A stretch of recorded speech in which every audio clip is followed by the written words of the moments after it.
Matt's a teacher and a, performer, so he should go second. He's good looking. Everybody likes him. Lean on Pete it's the name of a racehorse from Portland Meadows. It didn't race last year, and I don't assume it'll race this year. But it was a great mediocre racehorse, and it won for me a handful of times, which is a miracle. The trainer is nothing like the trainer in the book. He's a good man, and he treats his horses nice, is the first thing to say, so I don't get beat up by any of his relatives, and you should bet on his horses. I did write most of this novel at the track. I rode Northline at the track. No one goes to horse races anymore, and so it's basically you get the whole place to yourself. There's like I talked to a lady there that works there, and she counts people, and there's usually between 100 and 200 to 300 people there on a race day, which for a 10,000 can hold 10,000 people isn't a lot of people. They do have a good diner there. If I'm self-promoting them, I guess. The guy at the bar upstairs is a very cool guy. Sorry if he's here, but he's really cranky. But the lady downstairs that works at the cafe is really nice, so you should go there. I started writing Lean on Pete because I was going through a phase where I was having a hard time finding reasons to get out of bed, I guess. And so what I've always done in my life is start inventing reasons to get up.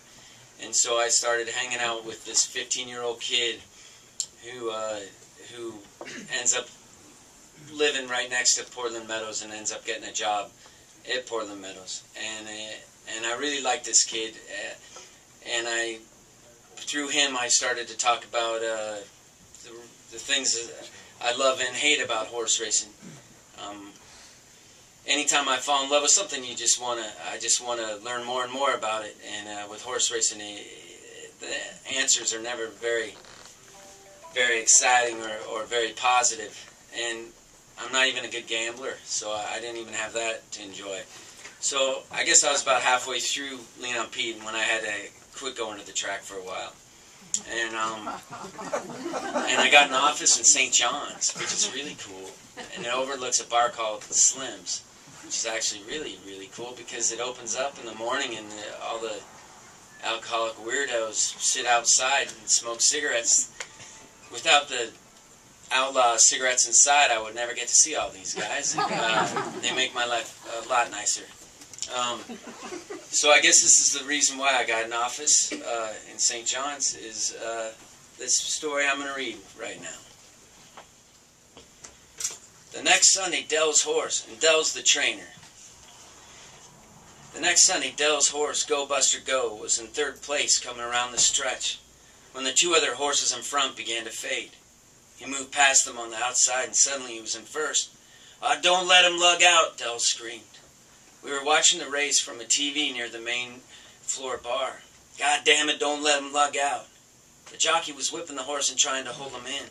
The number 3 horse came up next to Buster, but Buster pinned his ears back and held him off and won the race and Dell's share of a $3,500 purse. Dell smiled in relief and finished his beer, and we both went outside and got in the wind picture. We stood with 2 other people I didn't know, and Maxine, the girl who helped feed his horses.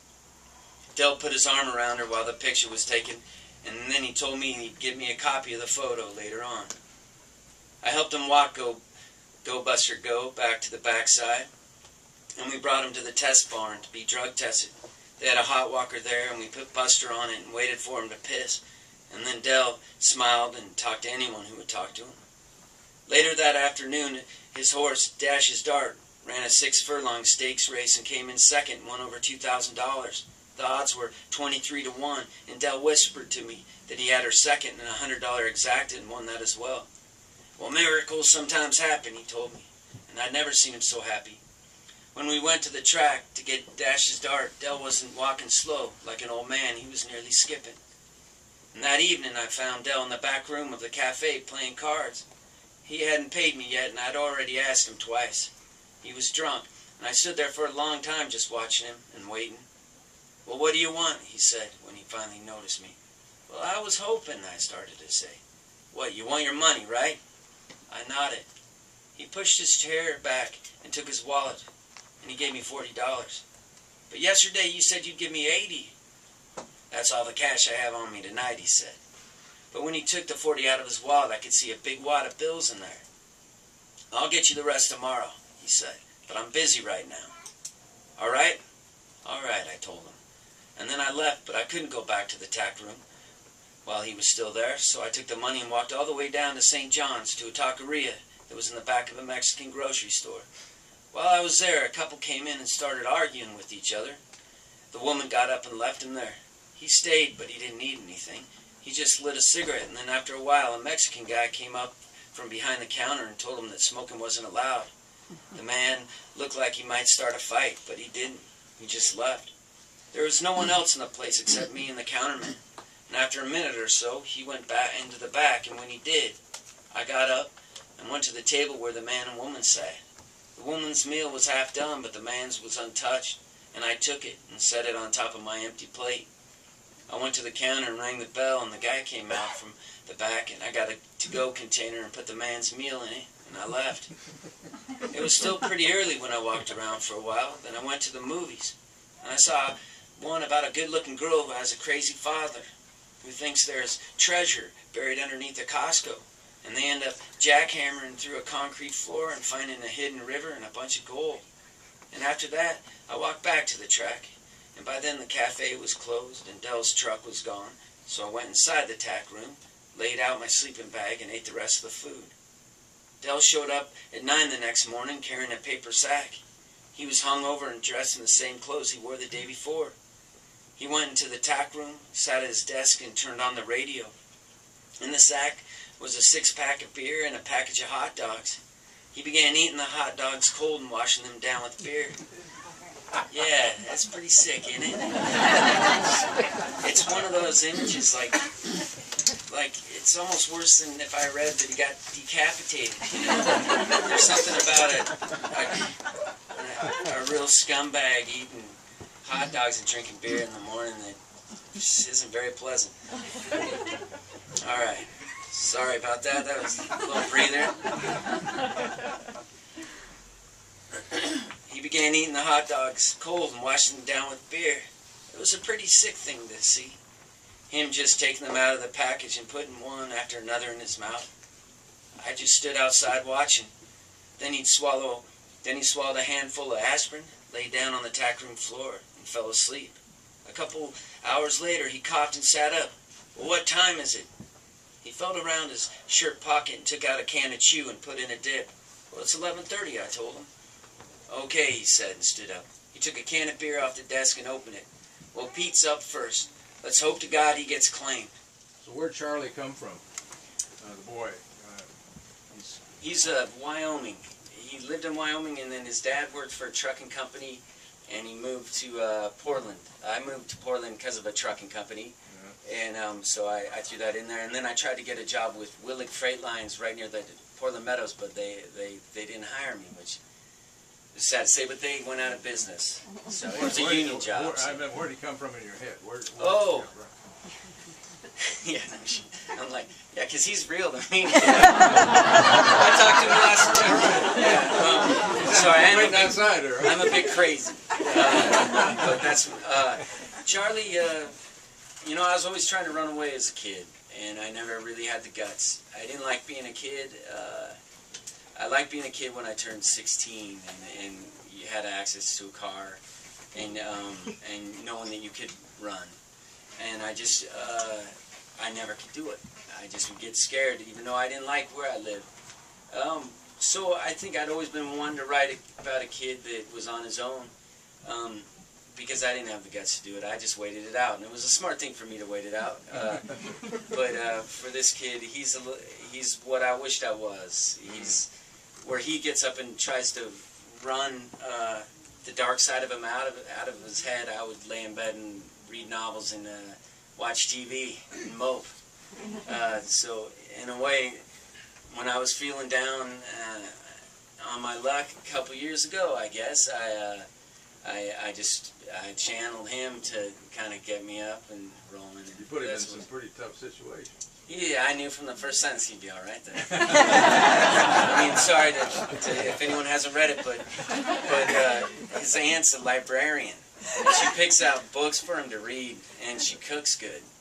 And there's no weird ex-husband, there's no stepdad, she's through with men, so he's got it made. I like it as well. Yeah. I noticed in your writing that you avoid similes. I like that. And there's like one simile in Lean on Pete. That's all I found was just one. So I was just wondering. The thing with me is, if I think a guy's writing it, then it throws me out. Like if I think some guy that went to an MFA programs, writing it and trying to get, like in a class talking about it, then I think it's fake. And so I try to write. So I'm not saying I do it very well. And there's so many great writers that don't make me feel this way, but the only way I've figured out to do it is not to act like a writer and just try to tell the story the way if I was reading it, I might believe it. So that's what I do. And I'm really scared of books that I know that and I hate saying this because it's a foolish thing to say, but like some guy, some MFA kid's writing it, it freaks me out. And it doesn't feel like it's written with blood. And I always like novels that I feel like that I'm like discovering this world, and the guy had to write it, or he was going to die or implode, and those are the kind of novels I like. Do you still go to the racetrack some? Yeah, I do have a love-hate relationship with it. If you think of horses as anything but a tool to gamble with, it's very depressing. If you think about the lives of jockeys, especially at that level, it's very worrisome and very depressing, really. I mean, there's no like upside to it. But I can't quit. I was just in San Francisco, and I went to Golden Gate Fields, and there's some Portland Meadow jockeys there. Yeah, I can't quit. I go wherever I can, and I'm ashamed of it, but I like it as well. Music, novels. You have like a switch in your head. You can turn it on and off, and one day you're writing music, and then come back over to the book side, or you stay focused on a project? It is hard to switch gears. When I'm writing good, I never think I'll play music again, because it's so. I'm meant to write, because writing you don't bother anybody, and you hide in a room, and if you sell one, then it means that somebody liked it, and I like the work ethic of writing. I really do, way more than being in a band. But the thing I love being in a band more than anything is the guys in my band. I've been in the same band for 15 years, and they're the coolest guys I ever met. And I wouldn't, my life without the band would have been a really bad life, I think. Or the band really helped my life out in really a lot of personal ways. So I'll run the band into the ground until the wheels fall off, until one of the guys says, I have to, grow up or amount to something. Then I'll quit. They're both really hard to do well, and I feel really guilty when I'm not doing good with the band because I owe those guys. But writing's so much funner because you just hide, So it's pretty nice. Well, Matt Love's really a sharp guy and really funny. And I think he's like teacher of the universe, or at least Oregon's best teacher. So I'll let him